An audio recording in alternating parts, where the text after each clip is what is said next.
Hello everyone, मैं राखी पटेरिया श्यामलाल चौधरी के YouTube channel पर आपका स्वागत करती हूँ।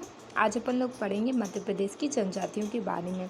जानते हैं मध्य प्रदेश की जनजातियाँ क्या होती हैं, कितने प्रकार की होती हैं और कौन कौन सी जनजातियाँ मध्य प्रदेश में पाई जाती हैं। मध्य प्रदेश की जनजातियाँ आपको जैसे कि इमेजेस में दिखाई दे रही होंगी, इस प्रकार की कुछ जनजातियाँ होती हैं।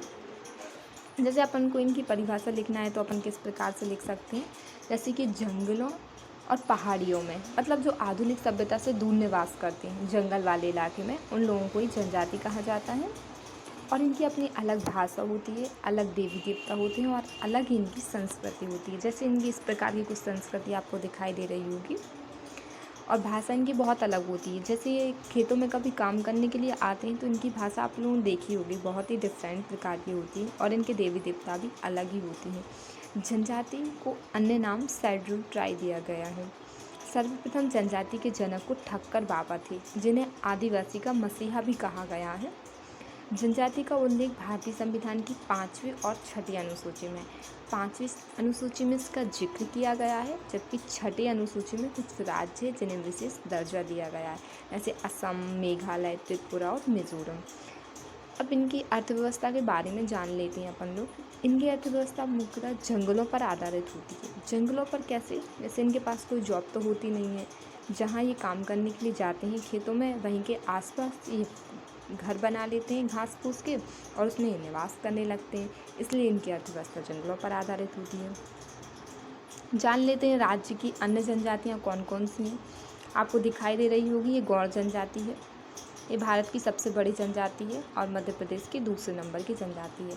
यह किन किन क्षेत्रों में पाई जाती है, जान लेते हैं। मध्य प्रदेश की किन जिलों में पाई जाती है, जैसे बैतूल हुआ, होशंगाबाद, बालाघाट, सागर आदि जिलों में ये पाई जाती है। इनकी शारीरिक बनावट कुछ इस प्रकार से होती है, जैसे आपको दिखाई दे रही होगी, एकदम गहरे काले रंग के होते हैं। देखिए, नाक हल्की सी चपटी होती है, बाल एकदम सीधे होते हैं और कद इनका छोटा होता है, जैसे आपको दिखाई दे रहा होगा, मतलब कि हाइट एक प्रकार से इनकी छोटी होती है। निवास स्थान तो इनका मुख्यतः पहाड़ियों पर ही होता है, क्योंकि इनके पास, मैंने बताया आपके पास, जंगलों में निवास करते हैं। अर्थव्यवस्था इनकी पशुपालन और मजदूरी पर होती है, खेतों में काम करके अपना जीवन यापन करते हैं। देवता इनके दूल्हा देव, बूढ़ा देव और सूरज देव होते हैं। और इन लोगों में एक विवाह चलता है जिसे दूध लौटावा विवाह कहते हैं, मतलब कजन सिस्टर में मैरिज हो जाती है, जैसे मामा चाचा में शादी हो जाती है। इस प्रकार का इन लोगों में एक प्रकार का विवाह चलता है। आगे अपन लोग इनका रहन सहन देख लेते हैं। देखिए, जिस प्रकार के कुछ इनका रहन सहन है, जैसे आपको दिखाई दे रहा होगा। पुरुष क्या करते हैं, सिर पर साफा बांधे होते हुए हैं और एक कमर के नीचे एक तौलिया टाइप की बांधे हुए होते हैं। और महिलाएं कुछ इस प्रकार की धोती वगैरह पहनती हैं, जैसे आपको दिखाई दे रहा होगा, ये देखिए। और गले में कुछ इस प्रकार की मालाएं पहने हुए होती हैं और हाथों में कंगन पहने रहती हैं, ऐसे प्लास्टिक के, दिखाई दे रहा होगा आप लोगों को। और ये सिर पर कुछ जूड़ा बनाए होती हैं। इस प्रकार के इनका रहन सहन होता है। जानते हैं मध्य प्रदेश की अन्य जनजाति के बारे में। बैगा जनजाति, यह जनजाति द्रविड़ वर्ग की जनजाति है। यह जनजाति बहुत ही पिछड़ी जनजाति के अंतर्गत आती है, क्योंकि इसका विकास नहीं हुआ। जानते हैं मध्य प्रदेश की किन किन जिलों में पाई जाती है, जैसे सतपुड़ा, शहडोल और बालाघाट। कुछ बैगा जनजाति की उपजातियाँ भी हैं, जैसे बेबात, नरोतिया और रैना।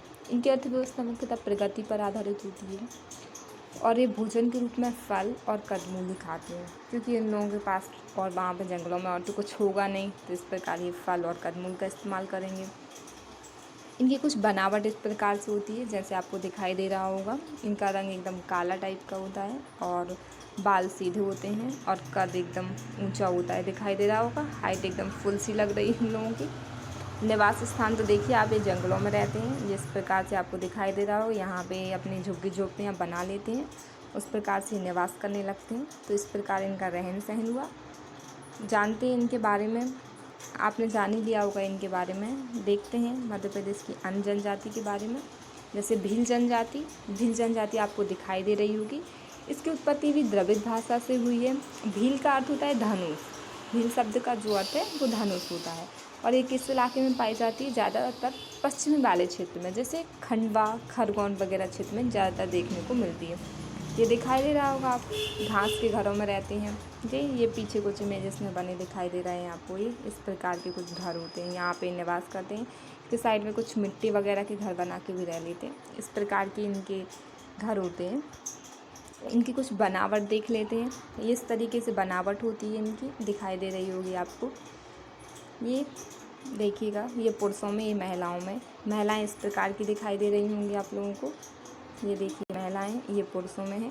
रहन सहन इनका इस प्रकार से ही होता है कि ये महिलाएं धोती पहनती हैं और पुरुष अपने से साफा टाइप का सिर में बांधे हुए होते हैं और ये भी धोती पहने हुए होते हैं इस प्रकार की, जो आपको दिखाई दे रही होगी। एक कुर्ती पहने हैं, नीचे इस प्रकार की धोती पहने हैं। ये चुनरी टाइप की भी पहनती हैं। कुछ महिलाएं घाघरा चुनरी पहनती हैं, कुछ इस प्रकार के लपेटे हुई होती हैं और इनकी बनावट एकदम वैसे होती है। काले बाल होते हैं और कद एकदम ऊंचा टाइप का होता है। इस प्रकार यह जनजाति यहाँ पर कंप्लीट होती है। आगे अपन लोग इस जनजाति के बारे में देख लेते हैं और क्या है। इनके कुछ देवता होते हैं, जैसे आपको दिखाई दे रहा होगा। राजा पंथा इनके देवता हैं और भोजन के रूप में ये जौ, जावरे और दालें आदि का यूज़ करते हैं। और इनका नृत्य भगोरिया, गोहा और घूमर दिखाई दे रहा होगा जैसे कि आपको। अर्थव्यवस्था पूर्णतः कृषि पर आधारित होती है। कुछ उपजातियाँ हैं जैसे बाला, मिलाया और शैतान। और इनमें पर्व भी कुछ मनाए जाते हैं जैसे गल, सातरा, नरोतिया और चलावड़ी। ठीक है, यहाँ पे ये 3 जनजातियाँ कंप्लीट होती हैं। बची हुई जनजातियों को अपन नेक्स्ट पार्ट में कंप्लीट करेंगे। आशा है आपको यह वीडियो समझ में आया होगा। Thank you so much.